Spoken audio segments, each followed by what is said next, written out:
ইউনূসের বাংলাদেশে শেখ মুজিবুর রহমানের কন্যা হাসিনা কিন্তু এবার লং মার্চ বড় বিশাল আন্দোলনের ডাক দিয়েছেন। ইউনূসের বাড়ি পর্যন্ত লং মার্চ, গোপালগঞ্জ হত্যার প্রতিবাদে বড় আন্দোলনের ডাক দিলেন হাসিনা।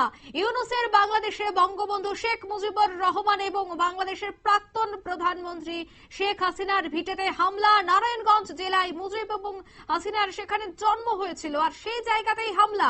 এই গোটা বিষয়কে কেন্দ্র করে কিন্তু এবার লং মার্চের, ইউনূসের বাড়ি পর্যন্ত লং মার্চ, বড় আন্দোলনে ডাক দিয়ে দিয়েছেন প্রাক্তন প্রধানমন্ত্রী শেখ হাসিনা। বিস্তারিত সেই বিষয়ে জানবো। টেলিফোন লাইনে যুক্ত হয়ে গেছে প্রতিনিধি সৌম্য মুখার্জি। সৌম্য, নিজের দেশে মানুষের উপর সেনার বর্বর আচরণে মর্মাহত বাংলাদেশের প্রাক্তন প্রধানমন্ত্রী, কি জানতে পারছো? দেখো, বিষয়টা হচ্ছে যে এই জুলাই মাসেই গত বছর আন্দোলন শুরু হয়েছিল এবং তারপরে আমরা 5ই আগস্ট শেখ হাসিনাকে প্রধানমন্ত্রীর পদ ছেড়ে দেশ ছাড়তেও দেখেছিলাম। তারপর থেকেই বাংলাদেশের পরিস্থিতি খুব ভয়াবহ এবং কালকের ঘটনা যেন সেই পরিস্থিতিকে একটা অন্য মাত্রা দিল। কারণ কালকের ঘটনার পরেই আমাদের কাছে একটু আগে আমরা যে ফুটেজ দেখতে পেলাম বা দেখালাম সব দর্শকদের, তাতে পরিষ্কার হয়ে গেছে যে জামাত শিবির এবং ইউনিশ প্রশাসন এবং সেনাবাহিনী পুরোপুরি আওয়ামী লীগ নির্মূল করার একটা চক্রান্ত করেছে। তাদের যেমন নির্বাচনে অংশ করতে না দেওয়ার চেষ্টা করছে, তেমনি তাদেরকে পুরোপুরি নির্মূল করতে চাইছে। এবং কালকে গোপালগঞ্জে সেই ঘটনাই ঘটেছিল। কালকে গোপালগঞ্জে আওয়ামী লীগের যে শেখ মুজিবুর এবং শেখ হাসিনার যে জন্মভিটে, সেটা হামলা চালিয়ে ধ্বংস করে দিয়ে আওয়ামী লীগকে পুরোপুরি নির্মূল করার দিকে এগিয়ে যেতে চেয়েছিল বাংলাদেশের ইউনিশ সরকার এবং জামাত শিবির। কিন্তু কালকের ঘটনার পরেই যেন বুমেরাং হয়ে গেছে। গোটা বিশ্ব জুড়েই যারা বাংলাদেশের বাসিন্দা ছিল তারা নিন্দার ঝড় উঠেছে এবং শেখ হাসিনাও যেন নতুন করে একটা অক্সিজেন পেয়েছে। তিনি যেন স্বমহিমায় ফিরতে চাইছেন। গতকাল মাঝরাতে তিনি এই বিষয়ে একটা বার্তা দিয়েছেন এবং বাংলাদেশ সেনা যেভাবে দেশের মানুষের উপর বর্বর আক্রমণ চালিয়েছে তার তীব্র নিন্দা করেছেন। পাশাপাশি তিনি আবার আন্দোলনের ডাক দিয়েছেন বৃহত্তর গোটা দেশ জুড়ে এবং তার মধ্যে দিয়ে মনে করা হচ্ছে যে তিনি আবার বাংলাদেশের ক্ষমতায় ফিরে আসার জন্য প্রক্রিয়া শুরু করে দিয়েছেন। তিনি যে ইউনূসের বাসভবন পর্যন্ত যে লং মার্চের ডাক দিয়েছেন, এইটা তিনি আসলে করতে চাইছেন, দেখতে চাইছেন যে গোটা দেশ জুড়ে এখনো কজন তার অনুগামী রয়েছে এবং আওয়ামী লীগ সমর্থক রয়েছে, এইটা দেখে নিয়ে এবং এরপরে তিনি আরো ভবিষ্যতের পরিকল্পনা করবে বলেই জানা যাচ্ছে। আওয়ামী লীগের গড় বলা হয় গোপালগঞ্জ, আর সেই গোপালগঞ্জে হত্যালীলা চললো।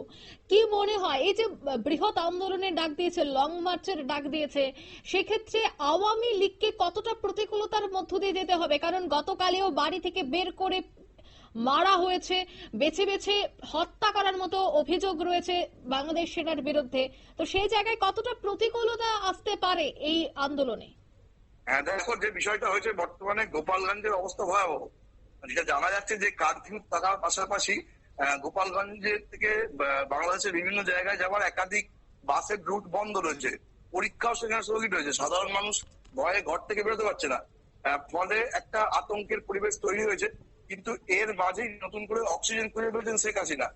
তিনি তার আওয়ামী লীগের গড় হিসেবে পরিচিত গোপালগঞ্জে, যেখানে তাদের পৈতৃক ভিটেও, সেইখান থেকেই আবার ঘুরে দাঁড়াতে চাইছেন এবং তার দলের নেতা কর্মীদের যেটা দাবি যে শেখ হাসিনা যে লং মার্চের ডাক দিয়েছে এটা অনেক চিন্তা করি। কারণ গত 1 বছর ধরে তিনি শুধু পরিস্থিতি দেখছিলেন, কিন্তু গতকালের ঘটনা তাকে হাতে একটা নতুন হাতিয়ার তুলে দিয়েছে, যেটা তিনি কাজে লাগানোর চেষ্টা করবেন। এবং আমাদের এখন লক্ষ্য রাখা দরকার যে এই লং মার্চের ডেট যেহেতু কোনো ঘোষণা হয়নি, শেখ হাসিনা কবে লং মার্চের হাঁটতে এসেছে, তিনি কি নিজেই দেশে থেকে নেতৃত্ব দেবেন না আওয়ামী লীগের শীর্ষ নেতাদের কাউকে এই নেতৃত্ব দেবেন, সেটা একটা বড় ব্যাপার।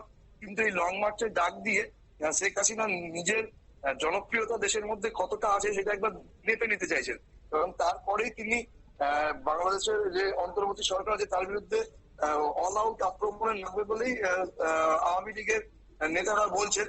এবং দেখো, আগামী বছরের প্রথম দিকেই একটা ইলেকশন করার জন্য চাপ দেওয়া হচ্ছে বিএনপি, জামাত এবং জাতীয় পার্টির তরফ থেকে। আওয়ামী লীগকে সেই নির্বাচনে বাদ দেওয়ার চেষ্টা করা হচ্ছে। কিন্তু শেখ হাসিনা এমন টাইমে এই আহ্বানটা জানালেন যাতে তিনি যাতে নির্বাচনের সময় প্রাসঙ্গিক হয়ে ওঠেন। অর্থাৎ নির্বাচনের আগে এক প্রকার এসিড টেস্ট। অসংখ্য ধন্যবাদ।